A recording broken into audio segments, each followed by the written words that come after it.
Hello friends, আজ আমি আপনাদের সাথে খুবই সহজ পদ্ধতিতে প্রেসার কুকারে মুড়ি ঘন্টের রেসিপি শেয়ার করব।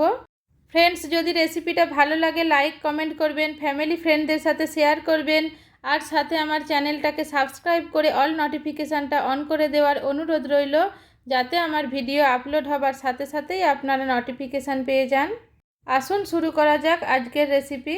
এই রেসিপিটার জন্য আমি এখানে 1 কাপ মুগ ডালকে ভালোভাবে ধুয়ে নিয়ে 2 ঘন্টার জন্য জলে ভিজিয়ে রেখেছিলাম। তারপর জল থেকে স্ট্রেন করে তুলে নিয়েছি। আপনারা চাইলে ওভারনাইটও জলে ভিজিয়ে রাখতে পারেন। সাথেই একটা বড় আলুকে পিল করে এইভাবে ছোট করে কেটে নিয়ে ধুয়ে নিয়েছি। এখানে আমি কাতলা মাছের মাথাকে ফ্রাই করে রেখেছি। আপনারা চাইলে রুই মাছের মাথাও ব্যবহার করতে পারেন। মাছের মাথাটা ফ্রাই করার আগে ভালোভাবে ক্লিন করে নিয়ে অল্প লবণ আর অল্প একটু হলদি পাউডার মিশিয়ে নিয়ে আধ ঘন্টার জন্য রেস্টে রেখেছিলাম। তারপরে মাস্টার্ড অয়েলে ফ্রাই করে নিয়েছি। আপনারা চাইলে রিফাইন্ড অয়েলেও ফ্রাই করতে পারেন। ফার্স্ট একটা প্রেসার কুকারের মধ্যে 2 টেবিল স্পুন সরষের তেল ঢেলে গরম করে নিলাম। গরম তেলের মধ্যে দিয়ে দিলাম 2টো শুকনো লঙ্কা, 2টো তেজপাতা আর 1 টিস্পুন 5 ফোড়ন দিয়ে কয়েক সেকেন্ডের জন্য ফ্রাই করে নেব। মশলা ফ্রাই হয়ে অ্যারোমা রিলিজ হয়ে যাবার পর এর মধ্যে দিয়ে দেব স্লাইস করে কেটে নেওয়া একটা মিডিয়াম সাইজের পেঁয়াজ। পেঁয়াজটাকেও ভালোভাবে ফ্রাই করে নেব। পেঁয়াজটা ফ্রাই হয়ে যাবার পর এর মধ্যে দিয়ে দেব 1 টিস্পুন রসুন পেস্ট আর 1 টিস্পুন আদা পেস্ট। খুব ভালোভাবে ফ্রাই করে নিতে হবে। আদা রসুনটা ফ্রাই হয়ে যাবার পর এর মধ্যে দিয়ে দেব মুগ ডাল, সাথেই দিয়ে দেব আলু। 5-6 মিনিট টাইম নিয়ে খুব ভালোভাবে নেড়েচেড়ে ফ্রাই করে নেব।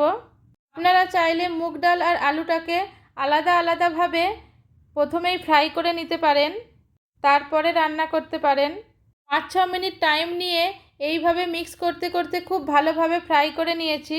এখন এর মধ্যে দিয়ে দেব প্রয়োজন মতো লবণ, 1 টিস্পুন হলদি পাউডার, হাফ টিস্পুন বা নিজের প্রয়োজন মতো রেড চিলি পাউডার, 1 টিস্পুন ধনিয়া পাউডার, 1 টিস্পুন জিরে পাউডার দিয়ে খুব ভালোভাবে মিক্স করে নিতে হবে। মিক্স করার সময় যদি প্রয়োজন হয় অল্প গরম জল দিয়ে মিক্স করতে পারেন। আমি 1-2 টেবিল স্পুনের মতো গরম জল দিয়ে মিক্স করে নিচ্ছি। বেশ কিছুক্ষণ কষিয়ে নেওয়ার পর এর মধ্যে দিয়ে দেব ফ্রাই করে নেওয়া মাছের মাথা। খুব ভালোভাবে মিক্স করে নেব। সব কিছু খুব ভালোভাবে মিক্স করে নিয়েছি। এখন এর মধ্যে দিয়ে দেব প্রয়োজন মতো গরম জল। ভালোভাবে মিক্স করে নিলাম। এখন প্রেসার কুকারের ঢাকা লাগিয়ে ফার্স্ট হুইসেল হওয়া পর্যন্ত হাই ফ্লেমে রান্না করে নেব। ফার্স্ট হুইসেল হয়ে যাবার পর গ্যাসের ফ্লেমটাকে লো করে দেব আর লো ফ্লেমে 2 কি 3টে হুইসেল দিয়ে নেব। আর যতক্ষণ না ডালটা ভালোভাবে সেদ্ধ হচ্ছে ততক্ষণ রান্না করে নেব। এখন গ্যাসের ফ্লেমটাকে অফ করে দেব আর কুকারটাকে নিজে থেকে ঠান্ডা হওয়া পর্যন্ত অপেক্ষা করব। ডাল আর আলু খুব ভালোভাবে সেদ্ধ হয়ে গিয়েছে। এখন ডাল আর আলুটাকে ম্যাশ করে নেব। ভালোভাবে ম্যাশ করে নিয়েছি।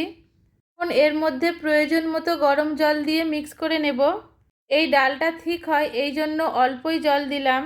এখন এর মধ্যে দিয়ে দেব হাফ টিস্পুন গরম মশলা পাউডার আর 1 টিস্পুন ঘি দিয়ে ভালোভাবে মিক্স করে নেব। সব কিছু ভালোভাবে মিক্স করে নিয়েছি।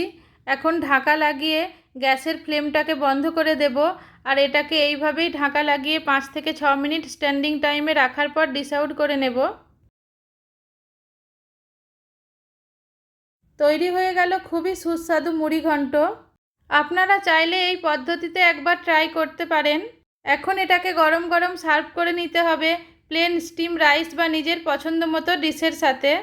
ফ্রেন্ডস, যদি আমার রেসিপিটা ভালো লাগে লাইক কমেন্ট করবেন, ফ্যামিলি ফ্রেন্ডদের সাথে শেয়ার করবেন, আর সাথে আমার চ্যানেলটাকে সাবস্ক্রাইব করে অল নোটিফিকেশানটা অন করে দেওয়ার অনুরোধ রইল, যাতে আমার ভিডিও আপলোড হবার সাথে সাথেই আপনারা নোটিফিকেশান পেয়ে যান। আজকের মতো এখানেই শেষ। আবার ফিরে আসছি অন্য একটা রেসিপির সাথে। ততক্ষণের জন্য bye, take care, thank you.